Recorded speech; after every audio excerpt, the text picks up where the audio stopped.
অফিসের কাজ শেষ করতে করতে প্রায় সন্ধ্যা হয়ে গেল। বসকে কতবার বললাম আজ তাড়াতাড়ি ছুটি দিয়ে দিতে, কিন্তু কোনোভাবেই দিল না।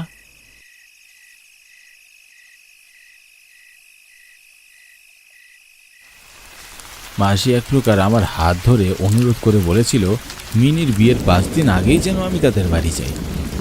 মাসি আর তার মেয়ে, মানে আমার মেসোতো বোন মিনি ছাড়া বিয়ের কাজ সামলানোর মতন তাদের বাড়িতে আর কেউ নেই। আমি আকাশ। ছোটবেলায় আমার বাবা মা মারা যাওয়ার পর আমি মাসির বাড়িতেই মানুষ হই। সেই সূত্রে ওইটা আমার নিজের বাড়িও বলা যেতে পারে। শহরে চাকরিটা হয়ে যাওয়ার পর অবশ্য আমি শহরেই থাকি, কিন্তু মেসো মারা যাওয়ার পর মিনি আর মাসি দুজনেই একা হয়ে পড়েছে। আজ প্রায় 6 মাস পর মাসির বাড়ি যাচ্ছি মিনির বিয়ে উপলক্ষে। কত করে ভেবেছিলাম সন্ধ্যার মধ্যে বাড়ি পৌঁছাবো, কিন্তু অফিসের বস কোনো মতেই রাজি হলেন না। অগত্যা এই মাঝরাতেই নিজের তল্পিতল্পা গুছিয়ে গ্রামের দিকে হাঁটছি। না, মনে হয় না এত রাতে কোনো ভ্যান বা রিক্সা পাওয়া যাবে। আগে থেকে বলে রাখলে হয়তো মাসি কাউকে দিয়ে সাইকেল পাঠাতো, কিন্তু এখন তো আর সেই উপায়ও নেই। বর্ষাকাল চলে গিয়ে হালকা শীতের আনাগোনা চলে এসেছে গ্রামে। চারপাশে কুয়াশার ভিড় জমে আছে কিছুটা, এরই মধ্যে ঝিরিঝিরি বৃষ্টিও পড়ছে। এই অবস্থায় এখন পায়ে হেঁটেই বাড়ি পৌঁছাতে হবে, কিছুই করার নেই।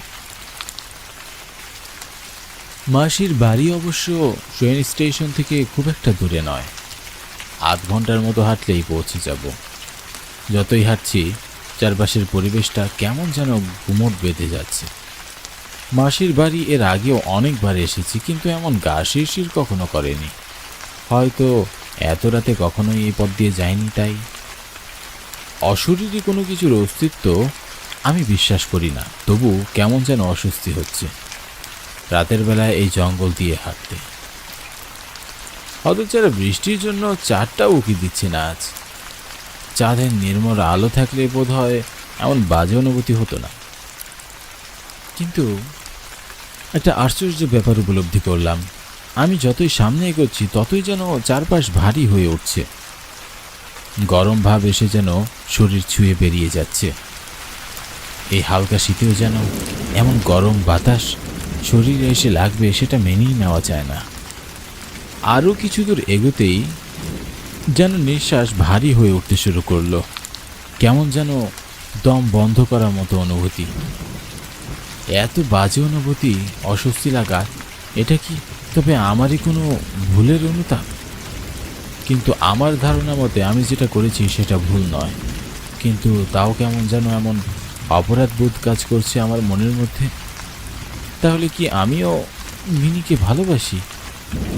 মিনি যে ছোটো থেকেই আমাকে ভালোবাসে সেটা আমাকে বহুবার জানিয়েছে, কিন্তু আমাদের ধর্মে নিজের পরিবারের মধ্যে কেউ কাউকে বিয়ে করার নিয়ম নেই, তাই আমি বারবার ওকে ফিরিয়ে দিয়েছি। ছোটবেলায় মা বাবাকে হারানোর পর মাসি মিশুকেই নিজের মা বাবা রূপে আমি নিয়েছি। আমি কিভাবে তাদের সাথে এত বড় একটা অন্যায় করতে পারি, এটা ভেবে আমার বারবার মিনির ভালোবাসা প্রত্যাখ্যান করতে হয়েছে। এমনকি গতকাল মিনি আমাকে ফোন করে অঝরে কেঁদেছে এবং বলেছে আমাকে ছাড়া সে নাকি বাঁচবেই না, বলেছে আমি যেন তাকে নিয়ে পালিয়ে যাই। কিন্তু আমি রাগারাগি করে ফোনটা কেটে দিই। না, এসব আর ভালো লাগে না। এসব যত ভাববো ততই মাথায় গরম হয়ে উঠবে। আমি যেটা করেছি সেটা একদম ঠিক করেছি। যে মাসি মেশো আমাকে বাবা মায়ের মতো স্নেহ ভালোবাসা দিয়ে বড় করেছে, তাদের সাথে আমি এমন প্রতারণা কিছুতেই করতে পারি না। খুব কাছাকাছি চলে এসেছি, আর একটু ঝোপঝাড় বেরোলেই পৌঁছে যাব। এমন সময় আমি খেয়াল করলাম সামনে দিয়ে 4 জন খাটিয়ায় করে একটা লাশ নিয়ে যাচ্ছে।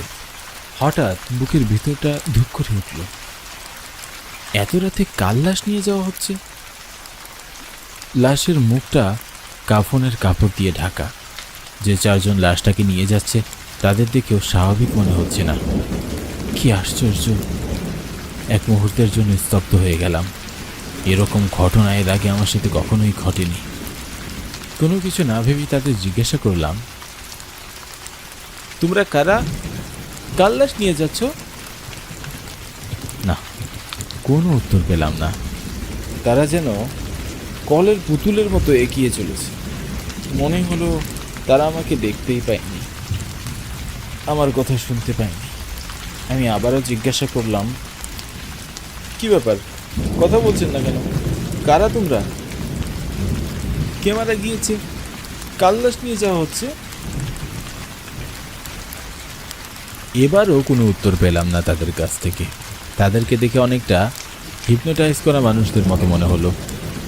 একজন হিপনোটাইজ করা মানুষের যেমন কোনো হুঁশ থাকে না, তারাও ঠিক তেমনি। তারা একসময় আমাকে পাত্তা না দিয়েই আমার পাশ দিয়ে লাশটাকে নিয়ে চলে গেল।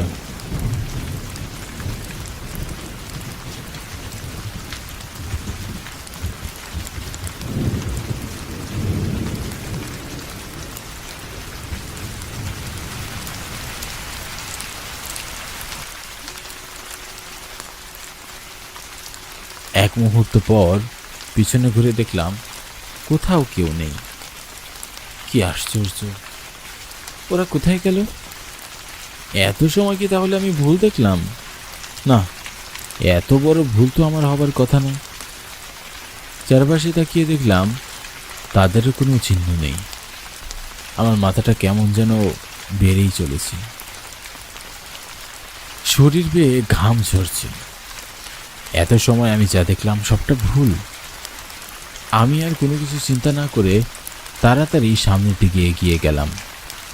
কিন্তু হঠাৎ, কি ব্যাপার, কিসের যেন আওয়াজ মনে হলো। নুপুরের। এত রাতে নুপুরের আওয়াজ কোত্থেকে আসছে? এবার আমার মনে ভয় ঢুকতে শুরু করলো। না, একবার পিছনে ঘুরে দেখি নুপুরের আওয়াজটা কোত্থেকে আসছে। আস্তে আস্তে ঘাড়টা ঘুরিয়ে পিছনে তাকালাম, কিন্তু কোথাও কাউকে দেখতে পেলাম না। আমার এত বড় মনের ভুল হতেই পারে না, কিন্তু মনের ভুল ছাড়া আর তো কিছুই মনে করতে পারছি না। আমাকে পা চালিয়ে বাড়ি যেতে হবে। তাই কি হচ্ছে কি হয়েছিল এসব না ভেবে আমি জোর কদমে এগোতে লাগলাম।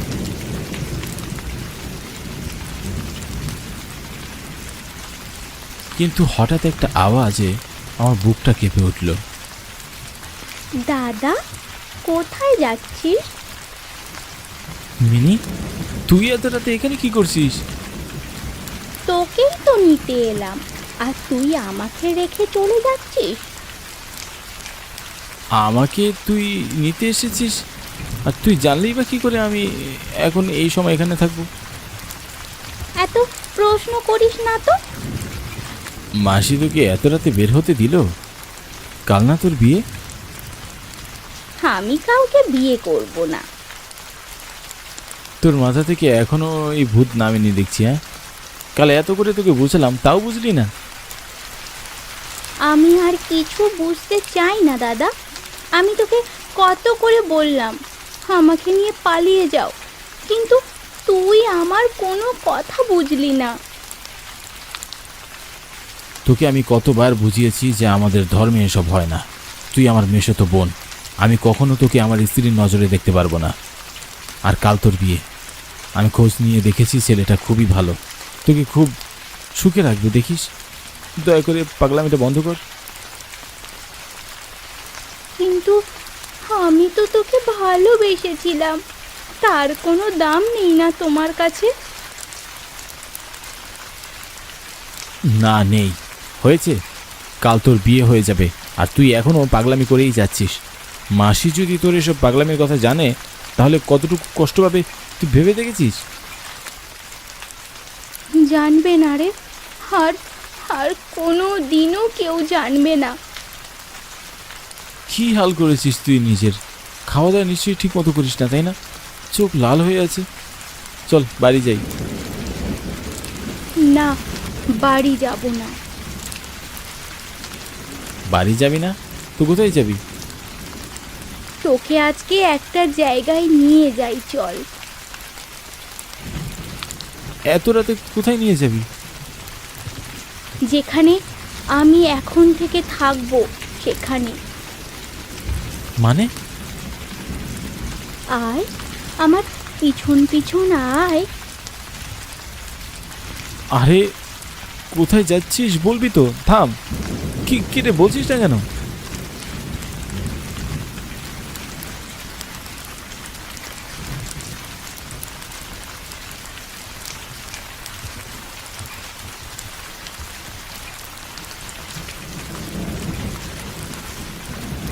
কিরে, কোথায় নিয়ে যাচ্ছিস বলবি তো?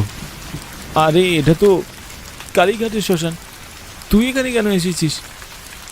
কিরে কথা বল। মিনি, কোথায় গেলি? এই মিনি, কোথায় গেলি মিনি? মিনির পিছন পিছন আস্তে আস্তে কখন যে কালীঘাটের শ্মশানে এসে পড়েছি বুঝতেই পারিনি। এবার আমার ভীষণ রকম ভয় করছে। একজন মানুষ এতটা হ্যালুসিনেট কিভাবে করতে পারে? আমি কি তাহলে পাগল হয়ে গেছি? এত সময় যা যা দেখলাম সেই সব কি সত্যি আমার সাথে ঘটেনি? ভয়ে আমার হাত পা অসাড় হয়ে যাচ্ছে। সাত পাঁচ না ভেবে বাড়ির উদ্দেশ্যে রওনা দিতে যাব, তখনই সামনেই চিতার উপরে একটা লাশ শুয়ে আছে। লাশের মুখ দেখা যাচ্ছে না, কারণ কাফনের কাপড় দিয়ে পুরো শরীর আর মুখ ঢাকা। এত রাতে কোনো লাশ শ্মশানে ফেলে রেখেছে কারা? লাশ পর আমার মেরুদণ্ড দিয়ে একটা ঠান্ডা বাতাসের স্রোত বয়ে গেল। গলা শুকিয়ে আসতে লাগলো। কাপা কাপা পায়ের সামনে এগোলাম।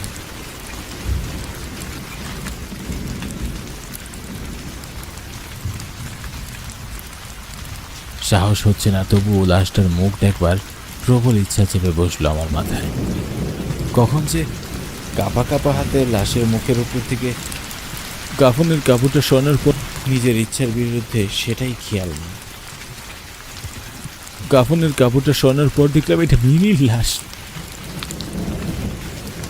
আমার পুরো পৃথিবী যেন ধসে পড়ে যাচ্ছে এসব দেখার পর। আমি আর কোনোভাবে দাঁড়িয়ে থাকতে পারছি না। মিনির লাশের গলায় মোটা দড়ির চিহ্ন কালচে দাগ হয়ে আছে। পুরো শরীর যেন রক্তশূন্য। আমার শরীর অবশ হয়ে এলো। নিজের শরীরের সর্বশক্তি দিয়ে দৌড়াতে শুরু করলাম। চোখ বন্ধ করে দৌড় দিচ্ছি। চোখ খুলে চারপাশে তাকানোর সাহস ছিল না আমার। এক দৌড়ে বাড়ির উঠানে গিয়ে পড়লাম। এরপর আমার আর কোনো কিছুই মনে নেই।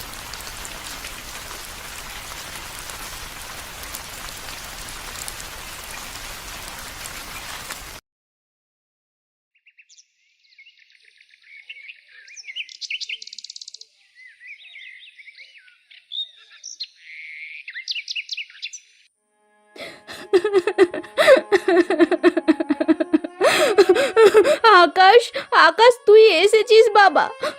ওঠ বাবা, ওঠ, ওঠ বাবা।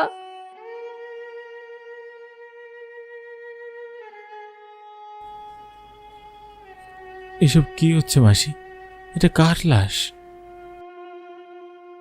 তোর তোর বোন মিমির। মানে এসব কি বলছো মাসি? ঠিক বলছি রে। ও চিঠিতে লিখেছে ও একজনকে খুব ভালোবাসতো, কিন্তু তার সাথে ওর বিয়ে নাকি আমি মেনে নিতে পারতাম না। তাই আর কোনো উপায় না পেয়ে সে আত্মহত্যা করেছে। আজ যদি আমার মেয়ে আমাকে বলতো যে ও কাউকে ভালোবাসে, তাহলে তাহলে আমি আমার মেয়েটাকে মরতে দিতাম না রে, মরতে দিতাম না।